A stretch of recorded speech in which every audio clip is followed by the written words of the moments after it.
ಅವರಿಗೆ ಕೊಟ್ಟಷ್ಟೇ ನನಗೂ ಕೊಡಿ ಸಾಕು. ಹಣ ಎಂದರೆ ಎಣನು ಬಾಯಿ ಬಿಡುವಾಗ ತನಗೆ ಕೋಟಿಗಟ್ಟಲೆ ಹಣ ಬೇಡವೆಂದ ರಾಹುಲ್ ದ್ರಾವಿಡ್. ಇದಕ್ಕೆ ಅಲ್ವಾ ಕನ್ನಡಿಗ ಇಷ್ಟ ಆಗೋದು.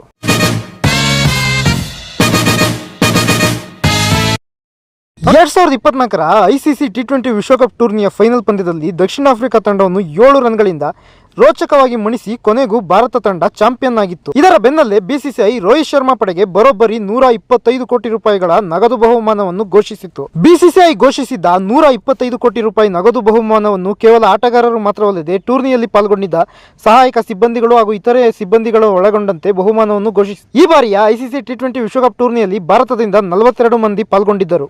ಭಾರತ ಕ್ರಿಕೆಟ್ ತಂಡದ 15 ಆಟಗಾರರಿಗೆ ತಲಾ 5 ಕೋಟಿ ಅಂದರೆ ನಾಯಕ ರೋಹಿತ್ ಶರ್ಮಾ, ವಿರಾಟ್ ಕೊಹ್ಲಿ, ಜಸ್ಪ್ರೀತ್ ಬುಮ್ರಾ ಸೇರಿದಂತೆ ಎಲ್ಲ 15 ಆಟಗಾರರಿಗೂ ತಲಾ 5 ಕೋಟಿ ರೂಪಾಯಿ ನಗದು ಬಹುಮಾನ ಹಾಗೂ ಟೀಂ ಇಂಡಿಯಾದ ಹೆಡ್ ಕೋಚ್ ರಾಹುಲ್ ದ್ರಾವಿಡ್ಗೂ 5 ಕೋಟಿ ರೂಪಾಯಿ ನಗದು ಬಹುಮಾನ ನೀಡಿತ್ತು. ಇನ್ನು ರಾಹುಲ್ ದ್ರಾವಿಡ್ ಜೊತೆಗೆ ಸಹಾಯಕ ಸಿಬ್ಬಂದಿಗಳಾಗಿ ಕಾರ್ಯನಿರ್ವಹಿಸಿದ batting coach Vikram Rathore, fielding coach T Dilip ಹಾಗೂ ಬೌಲಿಂಗ್ ಕೋಚ್ ಫರಾಸ್ ಮಾಮ್ರೆಗೆ ತಲಾ 2.5 ಕೋಟಿ ರೂಪಾಯಿ ಮತ್ತು ಸೆಲೆಕ್ಷನ್ ಕಮಿಟಿ ಅಧ್ಯಕ್ಷ ಅಜಿತ್ ಅಗರ್ಕರ್ಗೆ ಹಾಗೂ ಉಳಿದ ಸದಸ್ಯರಿಗೆ ತಲಾ 1 ಕೋಟಿ ರೂಪಾಯಿ ನೀಡಲಾಗಿತ್ತು. 3 ಫಿಸಿಯೋಥೆರಪಿಸ್ಟ್, 3 ಥ್ರೋ ಡೌನ್ ಸ್ಪೆಷಲಿಸ್ಟ್ ಹಾಗೂ ಸ್ಟ್ರೆಂತ್ ಅಂಡ್ ಕಂಡೀಷನಿಂಗ್ ಕೋಚ್ಗೆ ತಲಾ 2 ಕೋಟಿ ರೂಪಾಯಿಗಳ ನಗದು ಬಹುಮಾನವನ್ನು ವಿತರಿಸಲಾಗಿತ್ತು. ಇದಿಷ್ಟೇ ಅಲ್ಲದೆ ಮೀಸಲು ಆಟಗಾರರಾಗಿದ್ದ ರಿಂಕು ಸಿಂಗ್, ಅವೇಶ್ ಖಾನ್, ಶುಭ್ಮನ್ ಗಿಲ್ ಹಾಗೂ ಖಲೀಲ್ ಅಹಮದ್ಗೆ ತಲಾ 1 ಕೋಟಿ ರೂಪಾಯಿ ನೀಡಿತ್ತು. ಹಣ ಎಂದರೆ ಎಣವು ಬಾಯಿ ಬಿಡುತ್ತೆ ಎಂಬ ಈ ಕಾಲದಲ್ಲಿ ದ್ರಾವಿಡ್ ನನಗೆ ಹಣ ಬೇಡ ಎಂದಿದ್ದ. ಅದು ಕೂಡ 50 ಅಲ್ಲ, 100 ಅಲ್ಲ, 2.5 ಕೋಟಿ ರೂಪಾಯಿ.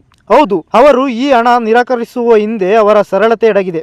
ಅಷ್ಟಕ್ಕೂ ಅವರು ಹೇಳಿದ್ದೇನು ಎಂದರೆ, ನಾನು ಆಟಗಾರ ಅಲ್ಲ, ನನಗೆ 5 ಕೋಟಿ ರೂಪಾಯಿ ಬೇಡ, ಎಲ್ಲ ಸಹಾಯಕ ಕೋಚ್ಗಳಂತೆ ನನಗೂ ಕೂಡ 2.5 ಕೋಟಿ ರೂಪಾಯಿ ಸಾಕು ಎಂದಿದ್ದಾರೆ. ಈ ರೀತಿ ರಾಹುಲ್ ದ್ರಾವಿಡ್ BCCIಗೆ ಮನವಿ ಮಾಡಿದ್ದಾರೆ. ರಾಹುಲ್ ದ್ರಾವಿಡ್ ಈ ರೀತಿ ಮಾಡಿದ್ದು ಇದೇ ಮೊದಲಲ್ಲ. 2018ರ ಅಂಡರ್-19 ವಿಶ್ವಕಪ್ ಗೆದ್ದಾಗ ಅವರು ಅಂಡರ್-19 ತಂಡದ ಮುಖ್ಯ ಕೋಚ್ ಆಗಿದ್ದರು. ಆಗ BCCI ದ್ರಾವಿಡ್ಗೆ 50 ಲಕ್ಷ, ಇತರೆ ಸಿಬ್ಬಂದಿಗೆ 20 ಲಕ್ಷ ಮತ್ತು ಆಟಗಾರರಿಗೆ 30 ಲಕ್ಷ ಬಹುಮಾನ ಘೋಷಿಸಿದರು. ಆದರೆ ದ್ರಾವಿಡ್ ಇದನ್ನು ನಿರಾಕರಿಸಿ ಎಲ್ಲರಿಗೂ ಸಮಾನವಾಗಿ ಬಹುಮಾನ ನೀಡಲು BCCIಗೆ ಒತ್ತಾಯಿಸಿದರು. ಅದರಂತೆ BCCI ಎಲ್ಲರಿಗೂ ತಲಾ 25 ಲಕ್ಷ ರೂಪಾಯಿಗಳ ಬಹುಮಾನ ನೀಡಿತ್ತು. ಇದೀಗ ಮತ್ತೊಮ್ಮೆ ರಾಹುಲ್ ದ್ರಾವಿಡ್ ತಮ್ಮ ಸರಳತೆಯನ್ನು ಪ್ರದರ್ಶಿಸಿದ್ದಾರೆ. ಇದಕ್ಕೆ ಅಲ್ವೇ ನಮ್ಮ ಕನ್ನಡಿಗ ರಾಹುಲ್ ದ್ರಾವಿಡ್ ಕ್ರಿಕೆಟ್ನಿಂದ ಆಚೆಗೂ ತಮ್ಮ ವ್ಯಕ್ತಿತ್ವದಿಂದ ಎಲ್ಲರಿಗೂ ಇಷ್ಟವಾಗುವುದು. Hats off Indian wall.